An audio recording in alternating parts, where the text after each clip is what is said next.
এক বছর আগে গণ অভ্যুত্থানে ক্ষমতাচ্যুত হয়ে দেশ ছাড়েন শেখ হাসিনা। এরপর থেকেই কোণঠাসা হয়ে আছে কার্যক্রম নিষিদ্ধ হওয়া দল আওয়ামী লীগ। তবুও থেমে নেই তাদের কার্যক্রম।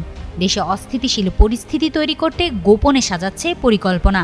ক্ষমতা হারানোর পর আওয়ামী লীগের অনেক পলাতক নেতা এবং শীর্ষ পর্যায়ের নেতা মন্ত্রী দেশ ত্যাগ করেন। ভারত, লন্ডন, কলকাতা ও দিল্লি সহ বিভিন্ন দেশে অবস্থান নিয়ে তারা দেশের নির্বাচনের প্রক্রিয়া ভণ্ডুলের ষড়যন্ত্রে মগ্ন।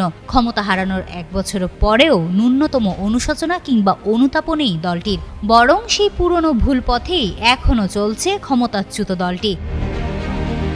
খোঁজ নিয়ে জানা গেছে, সম্প্রতি কলকাতার বাংলা খাবার রেস্টুরেন্টে বৈঠক করেন দলটির পলাতক নেতারা।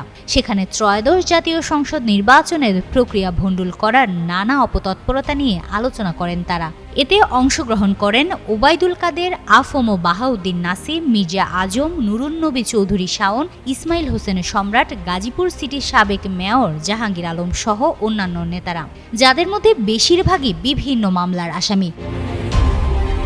রাজনৈতিক বিশ্লেষকদের মতে, যাদের ভুলের খেসারত দিয়ে আওয়ামী লীগের মতো একটি বড় রাজনৈতিক দলকে আজকের এই পরিণতি বরণ করতে হয়েছে, সেই দুর্নীতিবাজ নেতারা এখনও বিদেশে বসে কলকাঠি নাড়ছেন। ক্ষমতা হারানোর পর এক বছর হয়ে গেলেও তাদের কারো মধ্যেই ভুল স্বীকারের তাগিদ নেই, বরং নিয়মিত নিজেদের পক্ষে সাফাই গাইছেন।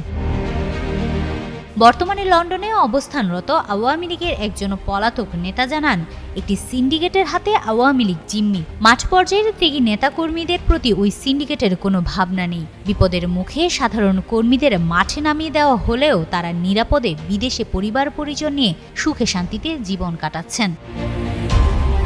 পুলিশ সদর দপ্তরের একজন ঊর্ধ্বতন কর্মকর্তা জানান, আইনশৃঙ্খলা বাহিনী এই ষড়যন্ত্র থামাতে সর্বোচ্চ সতর্কতা অবলম্বন করেছে। গোয়েন্দা সংস্থা সামাজিক যোগাযোগ মাধ্যমে নজরদারি বাড়িয়েছে এবং ইতোমধ্যে অনেককে গ্রেফতার করেছে। নিষিদ্ধ ছাত্রলীগ নেতাকর্মীদের প্রশিক্ষণ দেওয়ার অভিযোগে মেজর সাদিকুল ও তার স্ত্রী সুমাইয়া জাফরিনকে আটক করা হয়েছে। পরে সন্ত্রাস বিরোধী আইনে তাদের জিজ্ঞাসাবাদ করা হচ্ছে।